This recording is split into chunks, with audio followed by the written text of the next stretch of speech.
Fiz uma tiragem de 5 cartas para os 2 times finalistas da competição, iniciando para o Corinthians e Palmeiras nessa ordem para descobrirmos quem será campeão do Paulistão 2025. Se precisar, tiro mais cartas para veredito. Antes de mais nada, enquanto você escuta o vídeo, deixa sua opinião sobre quem você acha que será campeão. Será interessante saber o que você pensa. Vamos lá. Para o Corinthians, saiu inicialmente a carta da força, com diabo e sacerdotisa centralizada. Por fim, saiu a carta da temperança e a carta do mago. A carta da força, de fato confirma que o Alvinegro de São Paulo vai mobilizar toda a equipe e adotar uma estratégia de pressão subindo as linhas já no começo da partida, na busca do objetivo de ampliar o placar já na primeira etapa e buscar segurar a vantagem até terminar o confronto. A equipe sabe que é um clássico e não pode dar chance para o seu adversário. Vejo o técnico destacando que não será uma partida fácil, mas todos seguindo as estratégias montadas, a equipe é capaz de ganhar o título contra seu maior rival. A carta do diabo é uma carta ligada a um ser astuto, ousado, que gosta de atacar, confirmando que o Corinthians vai fazer um jogo duro, de marcação com linhas altas para tentar explorar o erro do seu adversário. O Alvinegro é um time que em alguns momentos, por falta de atenção, leva gols bobos de contra-ataques e bola aéreas. Por isso vejo Ramon Dias trabalhando muito nos erros do seu time. Vejo o Corinthians atuando de modo calmo, sabendo a hora certa de fechar os espaços e ser ousado, astuto para atacar. A carta da sacerdotisa, sempre falo, que essa é uma carta da espiritualidade, ligada à fé, ao time acreditando e idealizando a conquista do título.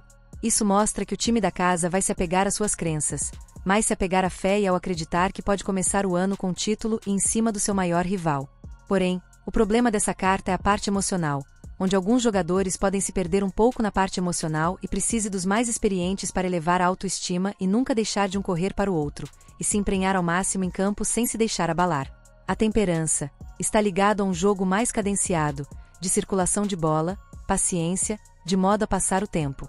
Corinthians sabe que tem a vantagem de um gol, e montou uma estratégia na busca de ampliar o resultado, sem perder a paciência e a resiliência caso sofra o gol de empate, ou seu adversário crie muitos perigos de gol na sua baliza.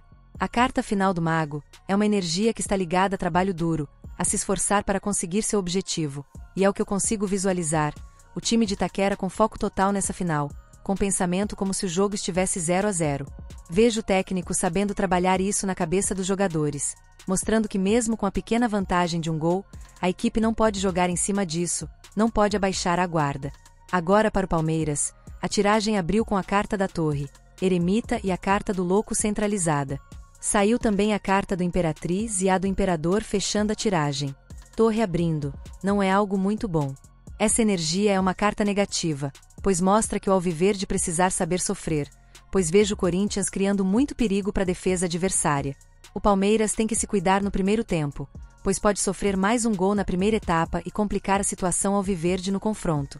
Olhando a figura da carta, se vê um sistema destruído por uma explosão e pessoas voando longe, o que chama a atenção, pois mesmo sendo um clássico, o sentimento final pode não ser tão positivo para o Palmeiras, por causa de uma desatenção da defesa. O eremita é a carta da experiência, de um time que sabe o que fazer na partida, porém é uma carta lenta, de criação de jogadas mais pensadas, mais criativas usando a experiência em finais que o Palmeiras tem. O Alviverde já está acostumado com a pressão do torcedor rival, sabe como seu adversário joga, porém vai demorar a entender inicialmente a estratégia do Corinthians, mas vai usar essa experiência para marcar bem e não deixar seu adversário imprimir seu jogo dentro da Neoquímica Arena. A carta do louco é uma carta de arriscar, de ir para cima em alguns momentos para ampliar ou buscar um placar favorável. Vejo o Palmeiras partindo para cima, adiantando suas linhas, trabalhando a bola com paciência, tentando atrair o Corinthians para o seu campo, para que sobe espaço para os seus atacantes rápidos. O problema da carta do louco é que ele se descuida às vezes em se defender, tem um foco maior em atacar, mas acho que a estratégia principal do Abel será ficar mais com a bola e surpreender seu oponente, com jogadas rápidas e inesperadas pelas pontas e aéreas. Já a carta da Imperatriz é uma carta de imposição, de controle da situação, porém se perde um pouco na parte emocional, mas vejo o Palmeiras muito forte mesmo fora de casa, o vejo sabendo administrar a partida, de modo a controlar seu adversário em muitos momentos, até porque o Alviverde não tem outra alternativa a não ser partir para cima. O Imperador, assim como a Imperatriz, também é uma carta de imponência, de domínio, de poder. E de fato, vejo o time de Abel fazendo uma partida bem diferente do primeiro confronto, vai se expor mais para cumprir o objetivo de fazer 1-0 no primeiro tempo e buscar a virada na segunda etapa do duelo final. Vejo a equipe conseguindo se impor, mostrando para que veio, imprimindo seu estilo de triangulações e jogadas rápidas. Bom, gente, mais uma vez, vejo muito equilíbrio na tiragem. O que pesou negativamente para o Palmeiras foi a carta da torre no início, mas consegue mudar de postura já no primeiro tempo e faz um jogo de imposição, uma partida aguerrida. Mas chama a atenção que Alviverde precisa ficar ligado no começo da partida, pois pode levar um gol nos minutos iniciais. Já as cartas do Corinthians foram cartas ligadas mais a uma postura reativa, ou seja, de se defender um pouco mais e, de forma astuta, matar o jogo nos contra-ataques.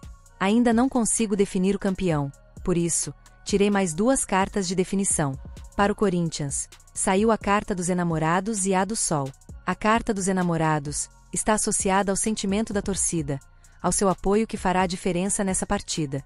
A carta dos enamorados também está ligada ao processo das escolhas certas, das melhores estratégias para o duelo, dos jogadores mais bem preparados e de um sistema tático bem elaborado, com um meio de campo sólido, sem deixar de atacar e buscar ampliar o placar agregado.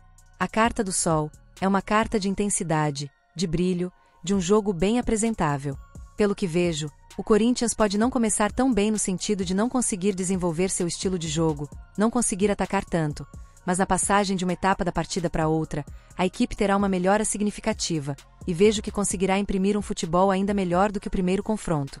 Para o Palmeiras, saíram as cartas do Mundo e Roda da Fortuna. A carta do Mundo é uma excelente carta de finalização.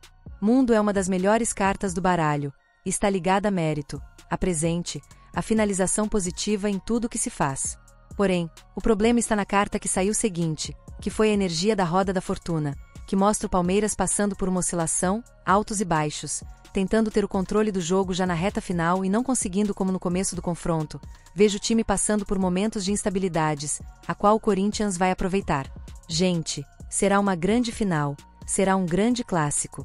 Vejo as cartas do Corinthians um pouco melhores, porém a carta fechando a tiragem pesou negativamente para o Palmeiras. Vejo o time verde indo para cima como um imperador, podendo até fazer um gol, porém não vai conseguir reverter a vantagem do time da casa, que jogará com muita inteligência e equilíbrio, fará mais um gol, e no detalhe, se tornará o campeão do Paulista 2025. Então é isso, vejo o Corinthians com muita dificuldade, levantando o título, por causa do resultado da primeira partida, que será o diferencial no placar agregado.